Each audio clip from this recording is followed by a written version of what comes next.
Hey everybody, Brando here. Listen, it's late at night. I've had a long day, hard work, But anyway, I just can't seem to go to sleep because Goodfellas is on cable TV, AMC, all my channels. No, American Movie Classics. So I've got to watch Goodfellas. I mean, even though it's on TV, it's still Goodfellas. Now, I know this is going to be hard to believe because I'm such a young-looking man, but I remember when Goodfellas came out in the movies, 1990. I went and saw it in the movies with my buddy, Italian friend, compadre, bro. We sat there in the movie theater, and it was awesome. I'd never seen some of these things. I was going to film school, RAT, ho-ho. I was going for film video production, and this film... it's on cable TV 30 years later, so that tells you something about the quality of it. Anyway, what I felt inclined to talk to you about tonight is, as I'm watching this, I picked it up right as Henry is being the backup guy going out on the double date with Karen. Okay, he meets Karen for the first time through the guy that's going on the double date with the other buddy there, Joe Pesci's character. Joe Pesci's trying to bang this broad, remember? Henry, I'm trying to bang this broad. Can you help me out? Can you go with me? Can you go on this double date? So anyway, I pick it up there, watching Henry, watching her. It was like I was watching it for the first time. And I'm like, wow. So I'm paying attention. And then it goes to the scene where he is bringing her out. Of course, the double date, the second date, Henry doesn't show up. Stands her up, and she's boo-hoo-hoo-hoo, crying there, And then cut to the next scene where she forces Joe Pesci's character to drive her to see Henry. And she confronts him on the street in front of all of his boys. It's kind of strange because just a few minutes earlier, she was crying like a schoolgirl. Like she was like, Ma, he stood me up. She didn't like him anyway, right? She gave him the attitude. Would you mind stop tapping? It's annoying. You remember these. So fucking Henry's like, I did it once, bro. I'm not doing it again. I'm sorry, I can't. No, I would rather hang out with my boys on the street corner, at the barbershop, or at the pizza parlor, than hang out with you. Because you're just trying to get laid, and I'm not interested in that girl. She comes up, the scene right after that. Like, where did she get all this power? Who do you think you are, standing me up? And then, of course, he's attracted to her. That's my point. So all of a sudden, she gets it in her head. She decides that she wants Henry.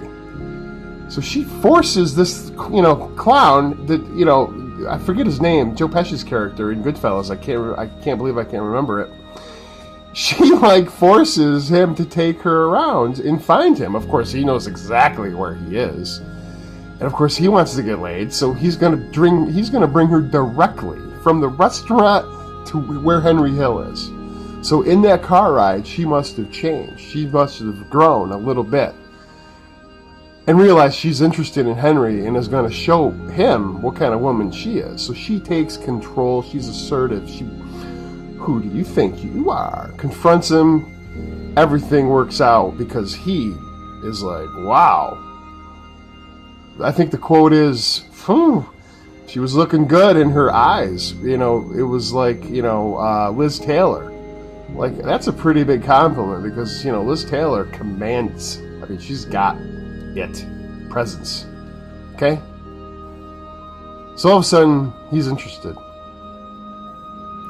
So I noted that. And then it goes on to them starting to date a little bit more, and it's the scene where he parks the car, not in the garage, pays the guy to park it, and she's like, what are you doing? Why aren't you doing what every other normal person does? Because he's not normal, and she doesn't realize this. She's attracted to him. She doesn't know why. Well, she likes him, of course. Physical attraction, obviously. Ray Liotta's a good-looking guy. Lauren Bracco, she was a fine-looking lady. She's fierce. Don't think she's not. So anyway, I realize when they're going through that long one-shot where they follow Henry and Karen down the stairwell outside into the kitchen, through the kitchen, and obviously to the front row, center stage. I realized that shot is the introduction of Karen into his life. Now, I mean, maybe I'm the last one to realize this. I'm sorry, but sometimes it takes me a while. But I realize that is the introduction. He is bringing her down the labyrinth of what the mafia life is, what he does. The chaos. And what I saw while I'm realizing this is that he is enjoying. He is laughing it up. He is in his domain. Okay, so if you want to think about underbelly, they're in the cellar, they're down, under the street, in the restaurant, walking through it. Chaos everywhere. People of all nationalities working in that kitchen. A lot of stacked dishes, like glasses that looked like skyscrapers to me. Tight turns, it looked like pedestrians and tight New York City traffic. That's what it looked like to me. Not just a restaurant. It's him thriving in this environment, introducing Karen into his world. She's, of course, what are you? I don't love you. She feels his hands. You don't feel like a construction worker. And he's like, I'm a union delegate, baby. Come on. So all of a sudden, Frankie Valli is sending champagne to them. She is head over heels, of course. The turn is when her neighbor, attacks her, forces himself on her, kicks her out of the car, tuck and roll at 30 maybe. No, she didn't look too beat up. She just looked, actually the whole scene now looking at it looks all contrived. Regardless of that, Ray Liotta beats the neighbor's ass with it looked like a snub-nosed 38. All right, this is a gun. This is a handgun. This is a revolver. 6 shots. Probably fits in the palm of your hand. Goes across the street in full view of everybody, because you know what? Ray Liotta don't give a fuck. No. He's gonna beat ass with a gun. You do that in today's day and age. You were going to jail for 25 years. Absolutely. You can't brandish a weapon, beat someone with it in front of people. In this day and age, absolutely not. Regardless of all that,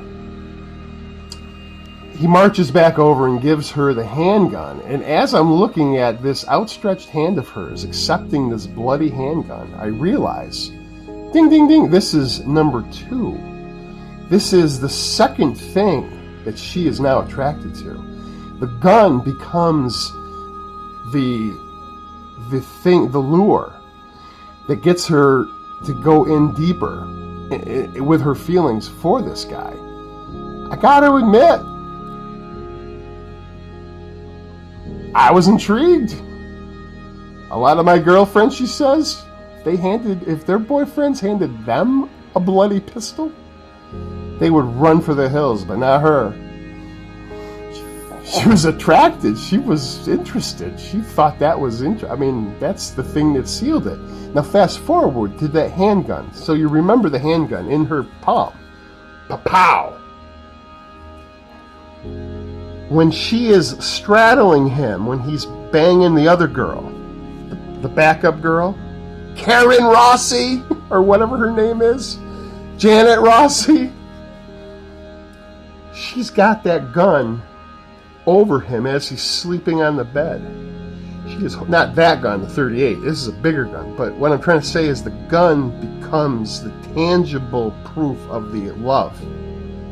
So when she takes it from him in the beginning, while he defended her honor, by using that gun to beat the neighbor's brains in, and then giving it back to her so that she could take possession of it, was really a symbol of him being himself, being as honest, and giving that to her. He did what he needed to do and then entrusted her with the evidence. It's almost like I love you. Almost. And then when she's straddling him with the gun, hurt because she's been fucking this other girl, embarrassing her and the kids all against up at their friends. She's furious, so she's got the gun and she's ready to blast his brains out. But Ray Liotta's the man. I love you, Karen. I love you. Put the gun down. Sweet talk, sweet talk, sweet talk. She lowers her defenses. Pow! He knocks her off the bed and, are you fucking crazy? And then takes that gun and puts it to her head. So again, think of the love. Now they're using that as a weapon. I'm just thinking this. I know you probably all have already understood this for years. I'm just getting to it. Thank you very much. I'm not really that great of a film buff, I guess. Anyway, Goodfellas, 1990, Martin Scorsese's finest work as far as I'm concerned. After this, he did The Age of Innocence. I mean, I know it was shot a little bit in Troy, New York. Local props, but Scorsese, come on. What? Daniel Day-Lewis, I know, but that was just nobody went to see that, man. Anyway, Goodfellas, we all know what it is. If you don't know what Goodfellas are, go back to Siberia.